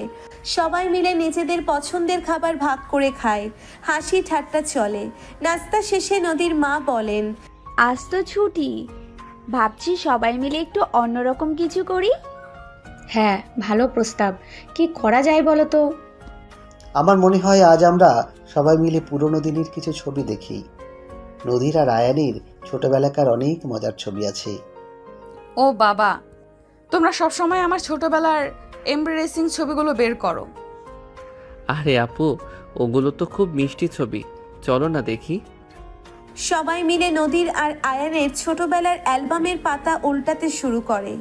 তাদের শৈশবের নানা মজার ঘটনা আর দুষ্টুমি ভরা ছবি দেখে হাসির রোল ওঠে। নদী প্রথমে কিছুটা লজ্জা পেলেও পরে সেও অন্যদের সাথে হাসিতে যোগ দেয়। আয়ান সুযোগ পেলেই নদীর দিকে তাকিয়ে মুচকি হাসে, যেন সেই ছোটবেলা থেকেই নদীর প্রতি তার এক নীরব আকর্ষণ ছিল। দুপুরের খাবারের পর নদীর মা বলেন, বিকেলে আমরা ছাদে বসে একটু গল্প গুজব করব। আর নদীর হাতের স্পেশাল চা তো থাকবেই। বিকেলবেলা বাড়ির ছাদ এক মিলন মেলায় পরিণত হয়। শীতল বাতাসে নদীর হাতের সুগন্ধি চা আর সাথে হালকা স্ন্যাক্স যেন মুহূর্তটাকে আরো উপভোগ্য করে তোলে। তাদের বাবা মায়েরা নিজেদের পুরনো দিনের স্মৃতিচারণ করে, আর নদী ও আয়ান চুপচাপ বসে তাদের কথা শুনে, কখনো একে অপরের দিকে তাকিয়ে হাসে। হঠাৎ আকাশ কালো করে বৃষ্টি নামে। সবাই তাড়াতাড়ি ছাদের জিনিসপত্র সরিয়ে ভেতরে চলে আসে। বৃষ্টির রিমঝিম শব্দে ঘরের ভেতরের পরিবেশটা আরো শান্ত ও রোমান্টিক হয়ে ওঠে। নদী আনমনে জানালার পাশে দাঁড়িয়ে বৃষ্টি দেখছিল। আয়ান এসে তার পাশে দাঁড়ায়। নদী আয়ানের কাঁধে মাথা রাখে। বৃষ্টিটা দেখছো কেমন শান্ত আর স্নিগ্ধ? আমার খুব ভালো লাগছে আজ। মনে হচ্ছে যেন সব টেনশন দূর হয়ে গেছে। আয়ান নদীর হাত ধরে তাদের নীরব আলিঙ্গনে বাইরের বৃষ্টির শব্দ আর ভেতরের ভালোবাসার উষ্ণতা একাকার হয়ে যায়। রাতের খাবারের পর সবাই একসাথে বসে টিভি দেখে। পুরনো কোনো সিনেমা চলছে আর সবাই মিলে হাসতে হাসতে দেখে। নদীর ক্লান্ত লাগলে আয়ান আলতো করে তার মাথায় হাত বুলিয়ে দেয়। ঘুমোতে যাওয়ার আগে আয়ান নদীর ঘরে আসে। শুভরাত্রি আপু। শুভরাত্রি সোনা। আজ একটা খুব সুন্দর দিন কাটালাম, তাই না? হ্যাঁ, খুব সুন্দর। এমন দিনগুলো যেন সব সময় ফিরে আসে। আলো নিভে যায় আর তাদের ভালোবাসার নীরব সাক্ষী থাকে রাতের নিস্তব্ধতা। একটি সাধারণ ছুটির দিনও তাদের সম্পর্কের গভীরতাকে আরও এক নতুন মাত্রা দিয়ে যায়। ছুটির সেই সুন্দর দিনটির কয়েকদিন পর সন্ধ্যায় আয়ান ল্যাপটপে নিজের ভার্সিটির নোটিশ বোর্ড দেখছিল। হঠাৎ তার চোখ আটকে যায় একটি নোটিশের দিকে। তাদের ফার্স্ট ইয়ারের ফাইনাল পরীক্ষার রুটিন প্রকাশিত হয়েছে। পরীক্ষার তারিখ এগিয়ে এসেছে, বেশ দ্রুতই। আপু দেখো তো, আমাদের ফাইনাল পরীক্ষার ডেট দিয়েছে, আর বেশি দিন নেই হাতে। ও সত্যি? কবে থেকে শুরু? আয়ান খানিকটা স্ক্রল করে দেখে, জানায় আগামী মাসের প্রথম সপ্তাহ থেকেই পরীক্ষা শুরু। পরীক্ষার ডেট দেখে আয়ান কিছুক্ষণ চিন্তিত হয়ে পড়ে। তারপর তার মনে পড়ে তার নানার বাড়ির কথা। অনেকদিন যাওয়া হয়নি সেখানে, আর পরীক্ষার আগে একটু ফ্রেশ হয়ে এলে হয়তো ভালোই হবে। আপু, আমার একটা কথা ছিল। ও বলো, কি বলবে? ভাবছিলাম পরীক্ষার আগে যদি আমি একবার নানার বাড়ি থেকে ঘুরে আসি। অনেক দিন যাওয়া হয়নি। নানু আর মামারাও খুব মিস করছেন। একটু ঘুরে এলে মনটাও ফ্রেশ লাগবে, পরীক্ষার প্রস্তুতি নিতেও সুবিধা হবে। আয়ানের প্রস্তাব শুনে নদীর মুখটা প্রথমে একটু মলিন হয়ে যায়। আর আয়ানের প্রতি তার অতিরিক্ত ভালোবাসার কারণে সে চায় না আয়ান চোখের আড়াল হোক, বিশেষ করে এখন যখন তাদের সম্পর্কটা এত সুন্দর একটা মোড় নিয়েছে। হ্যাঁ বাবা, তোমার নানার বাড়ি থেকে ঘুরে আসাটাই ভালো হবে। মনটা একটু বদলাবে। কবে যেতে চাস? আমারও কোনো আপত্তি নেই, বরং ভালোই লাগবে। তোমার নানু ও মামারা খুশি হবেন। তাহলে টিকিট বুকিংয়ের ব্যবস্থা করি। কতদিনের জন্য যেতে চাও তুমি? দিন 5 জন্যে ভাবছিলাম। পরীক্ষার সপ্তাহখানেক আগে ফিরে আসব। পরিবারের সবাই আয়ানের এই প্ল্যানে রাজি হয়। নদীর মুখের দিকে তাকিয়ে তারা বুঝতে পারে হয়তো সে খুব একটা খুশি হয়নি, কিন্তু আয়ানের আগ্রহের কাছে সেও হার মানে। হ্যাঁ যাও, ঘুরে এসো, মন ফ্রেশ করে পরীক্ষা দিও। আয়ান নদীর মনের ভেতরের চাপা কষ্টটা বুঝতে পারে। সে নদীর হাত ধরে। তুমি রাগ করছো আপু? আমি না গেলে তুমি কি খুব খারাপ বোধ করবে? খারাপ তো লাগবেই, তুমি তো জানো। কিন্তু তোমার যদি যেতে ইচ্ছে করে তাহলে যাও। আমার ভালো লাগা না লাগার চেয়ে তোমার খুশিটা তো বেশি জরুরি। শুধু সাবধানে যেও আর তাড়াতাড়ি ফিরে এসো, আমার খুব চিন্তা হবে তোমার জন্য। তুমি একদম ভেবো না, আমি ঠিক সময় ফিরে আসব আর গিয়ে তোমাকে রোজ ফোন করব। তুমি বরং আমার পরীক্ষার জন্য দোয়া করো। নদীর মন খারাপ থাকলেও সে আয়ানের ইচ্ছেকে সম্মান জানায়, তবে ভেতর থেকে একটা চাপা অস্থিরতা তাকে কুড়ে কুড়ে খায়। আয়ানের চোখের আড়াল হওয়াটা যেন তার কাছে একটি দীর্ঘ বিরহের মতো মনে হয়। বিদায় জানানোর সময় নদীর চোখ ছলছল করছিল, যদিও সে মুখে হাসি ধরে রাখার চেষ্টা করছিল, আর ভেতরের কষ্টটা আয়ানের নজর এড়ায়নি।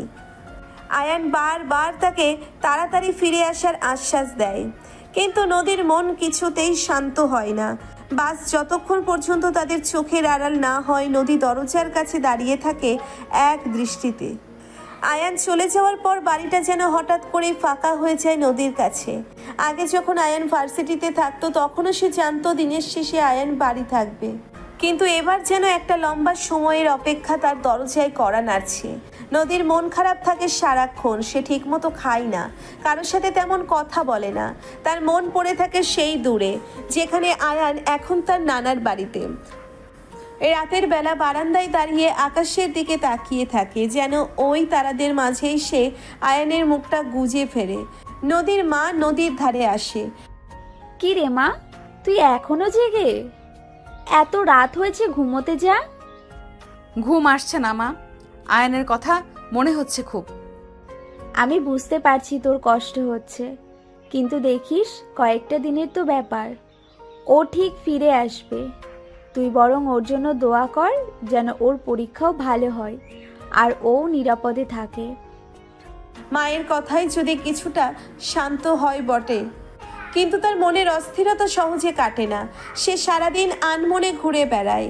আয়ানের স্মৃতিগুলো যেন তার চারপাশে ভন ভন করে।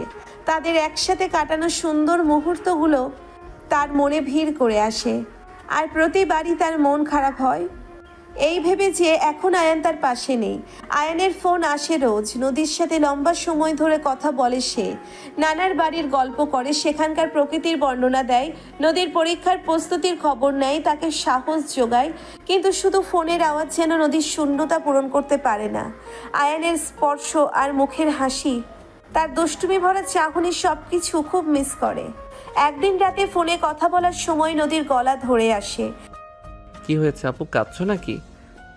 তোমাকে খুব মিস করছি আয়ান, মনে হচ্ছে যেন অনেক দিন হয়ে গেছে তোমাকে দেখি না। আমিও তোমাকে খুব মিস করছি নদী, বিশ্বাস করো এখানে এক মুহূর্তও ভালো লাগছে না তোমাকে ছাড়া। দিন গুনছি কখন বাড়ি ফিরবো। তুমি শুধু একটু ধৈর্য ধরো আর মন খারাপ করো না প্লিজ। তোমার মন খারাপ হলে আমারও ভালো লাগে না। আয়ানের কথাই নদীর মন কিছুটা হালকা হয়। সে বুঝতে পারে শুধু সে একা নয়, ওপাশে আয়ানের মনও তার জন্য ব্যাকুল। এই বিরহ যেন তাদের ভালোবাসাকে আরো গভীর করে তোলে। তারা দুজনেই একে অপরের গুরুত্ব আরো ভালোভাবে অনুভব করতে পারে সেই কটা দিনে। আয়ানের ফোনের অপেক্ষায় আর আয়ানের দিন কাটে নদীর কাছে ফিরে যাওয়ার অপেক্ষায়। অপেক্ষার প্রহর শেষ হয়। সেদিন সন্ধ্যায় নদীর দরজার কড়া নাড়ার শব্দ শুনে তার বুকের ভিতরটা ধুক করে ওঠে। সে ছুটে গিয়ে দরজা খোলে এবং দেখে দরজার ওপাশে দাঁড়িয়ে আছে আয়ান। তার মুখে ক্লান্তির ছাপ, তবুও সেই চেনা মিষ্টি হাসিটা অমলিন।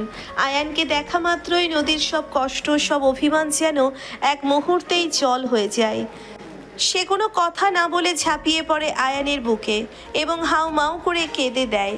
এতদিন ধরে বুকের ভেতর চেপে রাখা বিরহের কান্না যেন আজ বাঁধভাঙা বন্যার মতো নেমে আসে। আয়ান আলতো হাতে নদীকে জড়িয়ে ধরে, তার চুলে বিলি কেটে দেয়, কপালে স্নেহাশিস এঁকে দেয়। এই তো আমি এসে গেছি আপু, আর কাঁদিস না লক্ষ্মীটি। আমারও তোমাকে ছাড়া একটা দিনও ভালো লাগেনি। দেখো আমি ঠিক ফিরে এসেছি। নদী তখনও আয়ানের বুকে মুখ গুজে কাঁদছে। তার ভেজা শ্বাস আয়ানের জামা ভিজিয়ে দিচ্ছে। আয়ান নীরবে তাকে সান্ত্বনা দেয়, তার পিঠে হাত বুলিয়ে দেয়।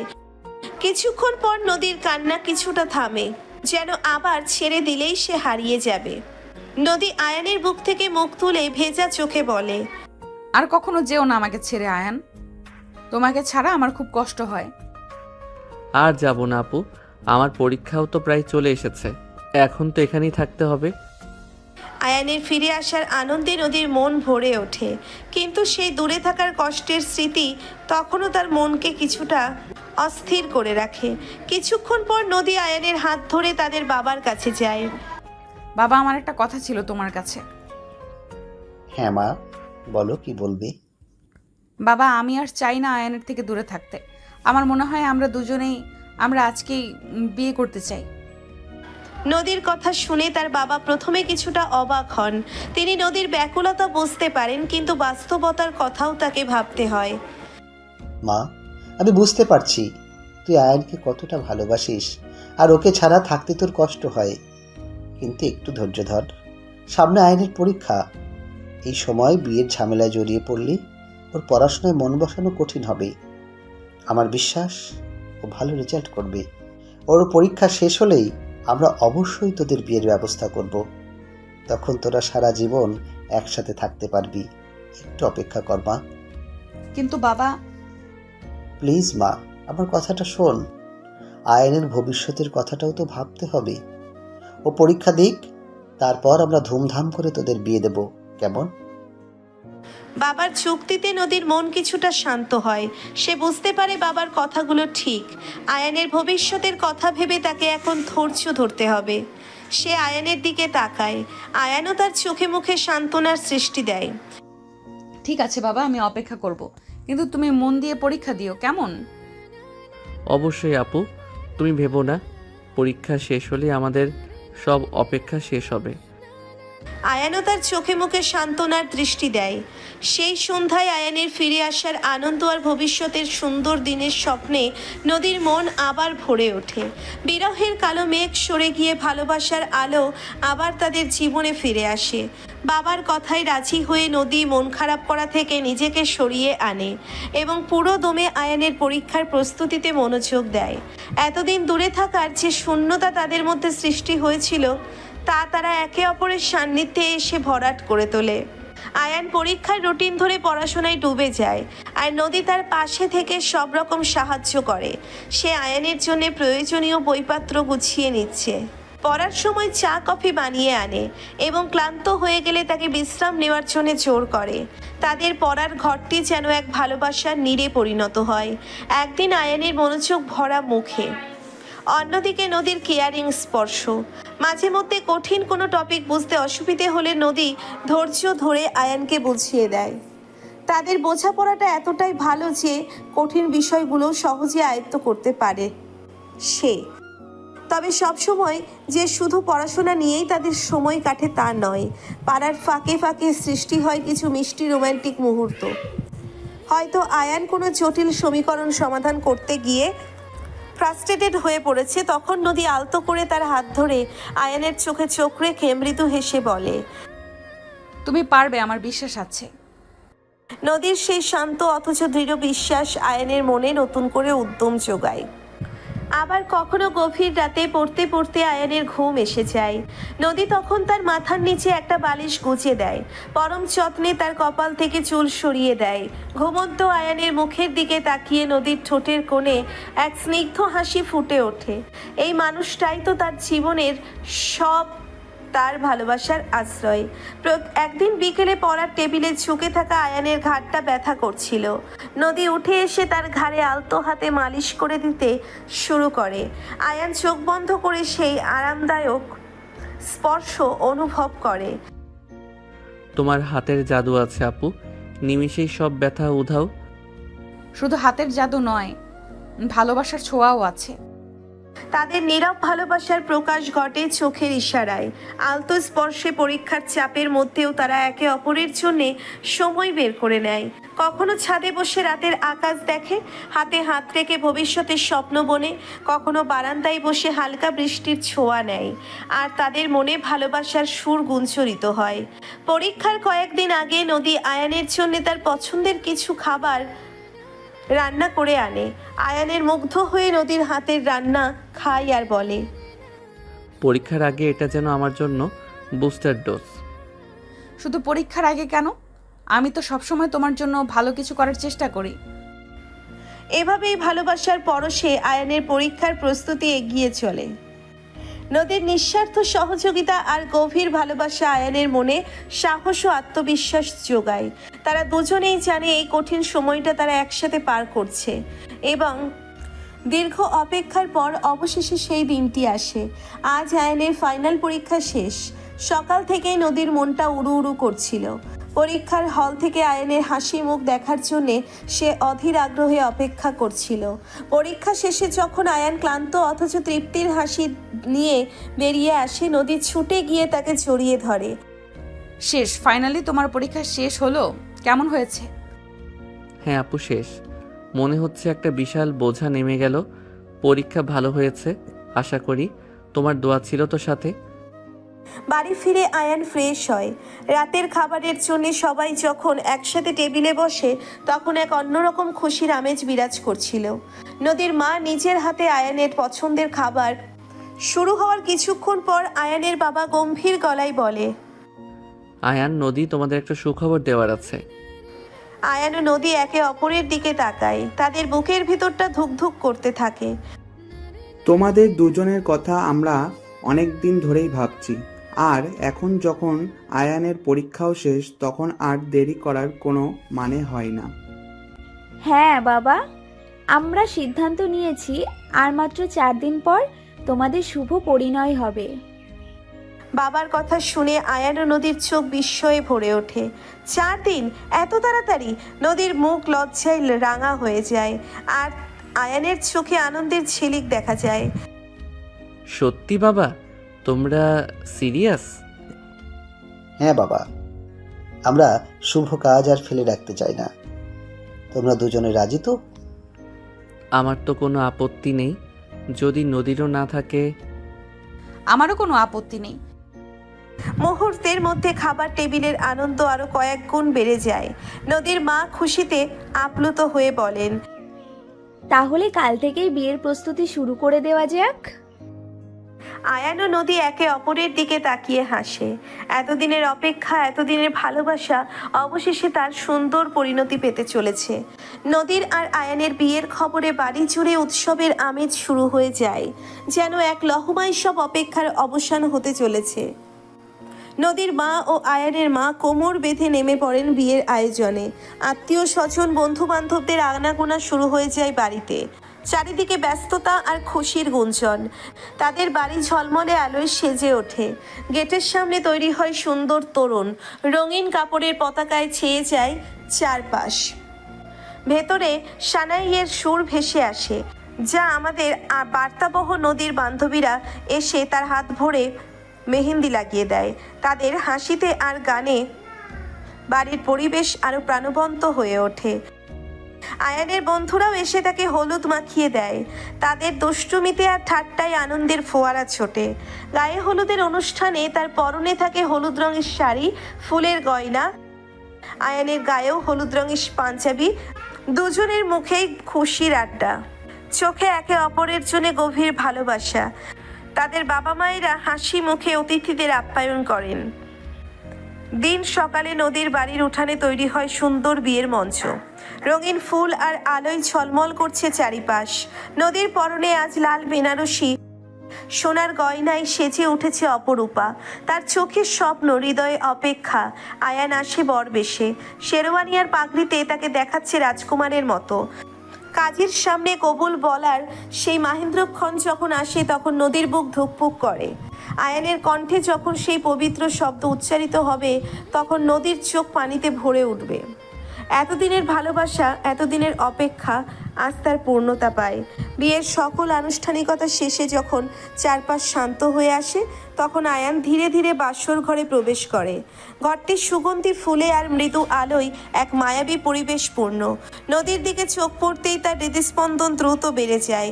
লাল বেনারসিতে ঘোমটা দেওয়া নদীর মুখ এক অপার্থিব সৌন্দর্যে ভরা। আয়ান সন্তর্পণে এগিয়ে যায় নদীর দিকে। খাটের পাশে বসে আলতো হাতে তার ঘোমটা সরিয়ে দেয়। নদীর লজ্জাবনত মুখ চোখের পলকে যেন হাজার কথা বলছে। আয়ানের স্পর্শে নদীর সারা শরীরে এক মৃদু শিহরণ অনুভব হয়। তুমি কি ক্লান্ত? আজ অনেক ধকল গেছে। একটুও না, আমার তো মনে হচ্ছে যেন স্বপ্ন দেখছি। এত সুন্দর সবকিছু, আর তুমি? আয়ান নদীর হাত ধরে নিজের হাতের মধ্যে নেয়। তাদের হাতের স্পর্শে ভালোবাসার উষ্ণতা অনুভূত হয়। আমারও মনে হচ্ছে সব স্বপ্ন সত্যি হয়ে গেল। তোমাকে আমার পাশে এভাবে দেখে বিশ্বাস হচ্ছে না। নদী চোখ তুলে তাকায় আয়ানের দিকে। তাদের চোখের ভাষায় বিনিময় হয় না বলা অনেক কথা। সে সাহস করে আয়ানের চোখের দিকে তাকায়। তাদের দৃষ্টি এক গভীর আলিঙ্গনে আবদ্ধ হয়। তুমি জানো, প্রথম যেদিন তোমাকে দেখেছিলাম সেদিনই মনে হয়েছিল তুমি আমার জীবনের অংশ হবে। আর আমার মনে হয়েছিল তোমার ওই শান্ত চোখের দিকে তাকিয়ে যেন আমি আমার আশ্রয় খুঁজে পেয়েছি। তারা দুজনে কিছুক্ষণ নীরবে বসে থাকে। তাদের হাতের বন্ধন আরো দৃঢ় হয়। ঘরের নিস্তব্ধতা ভেঙে শুধু তাদের হৃদস্পন্দনের মৃদু আওয়াজ শোনা যায়। বাইরের রাতের আধার যেন তাদের ভেতরের ভালোবাসার আলোয় আলোকিত হয়ে ওঠে। আয়ান ধীরে ধীরে নদীর আরো কাছে আসে। তাদের নিঃশ্বাস একে অপরের স্পর্শ অনুভব করে। নদীর গোলাপি ঠোঁট ছুঁয়ে যায় আয়ানের ঠোঁটে। সেই প্রথম স্পর্শে ভালোবাসার গভীরতা। আপু, সাবধান হয়ে যাও। আজকে রাতে তোমার উপর রোমান্টিক ঝড় বয়ে যাবে। এইরকম ঝড় আমি সবসময়ই চাই, কিন্তু আরেকবার যদি আপু বলো সেদিনই দেখবে কি হয়। আর আয়ান নদীকে তার কথাটি শেষ করতে দিল না। নদীর ঠোঁটজোড়া দখল করে নিল। এভাবেই চলে। তারপর শুরু করে, না দর্শক, আমি আর বলতে পারবো না, আমার লজ্জা লাগছে। আর যাদের শুনতে ইচ্ছে করছে তারা একটা করে বিয়ে করে ফেলুন। তাদের দীর্ঘদিনের প্রেম আজ পূর্ণতা পায় এক নতুন সম্পর্কের বাঁধনে। সিনিয়র বড় আপু অবশেষে তার রোমান্টিক স্বামীর পাশে খুঁজে পায় জীবনে আসল সুখ আর ভালোবাসা। আর এই ভালোবাসার পরিণতিতে গল্পের পর্দা নামে এক মিষ্টি হ্যাপি এন্ডিংয়ের সাথে নদীর দীর্ঘদিনের লালিত স্বপ্ন অবশেষে সত্যি হয়। তার একটু জেদি অধিকার ফলানো ভালোবাসা আয়ানের শান্ত কেয়ারিং হৃদয়ে খুঁজে পায় তার কাঙ্ক্ষিত আশ্রয়। তাদের চাচাতো ভাই বোনের সম্পর্কের শুরুতে যে দ্বিধা আর সংকোচ ছিল, সময়ের সাথে সাথে তা গভীর ভালোবাসায় রূপান্তরিত হয়। এই গল্প আমাদের শেখায় ভালোবাসা কোনো নির্দিষ্ট গণ্ডিতে বাঁধা থাকে না। বয়সের পার্থক্য বা সম্পর্কের শুরুতে অন্য কোনো সমীকরণ থাকলেও যদি দুটি হৃদয় সত্যি ভালোবাসে তবে সব বাধা অতিক্রম করা সম্ভব। নদীর তীব্র ভালোবাসার যেমন আয়ানকে ধীরে ধীরে আপন করে নিয়েছে, তেমনি আয়ানের নীরব অথচ গভীর কেয়ারিং নদীর জীবনে এনেছে শান্তি ও নির্ভরতা। তাদের সম্পর্কের উত্থান পতন, মান অভিমান, এমনকি সেই অপ্রত্যাশিত রোমান্টিক মুহূর্তগুলোও তাদের ভালোবাসাকে আরো মজবুত করেছে। পরিশেষে পরিবারের সমর্থন এবং তাদের নিজেদের অটুট বিশ্বাস তাদের ভালোবাসাকে সুন্দর পরিণতির দিকে নিয়ে যায়। বাসটাতে সেই স্বপ্নের পরিবেশে তাদের নতুন জীবন শুরু হয়, যেখানে থাকে শুধু একে অপরের প্রতি গভীর ভালোবাসা আর সারা জীবন একসাথে পথ চলার অঙ্গীকার। এই গল্পটি একটি মিষ্টি প্রেমের উপাখ্যান, যা আমাদের মনে করিয়ে দেয় সত্যিকারের ভালোবাসা সবসময় সুন্দর পরিণতি লাভ করে। শুধু প্রয়োজন একটু ধৈর্য, বিশ্বাস আর একে অপরের প্রতি আনকন্ডিশনাল ভালোবাসা। নদীর সিনিয়র বড় আপুর পরিচয় মুছে গিয়ে অবশেষে সে হয়ে উঠল তার ভালোবাসার রোমান্টিক বউ, আর তাদের এই বন্ধন চিরকাল অটুট থাকে।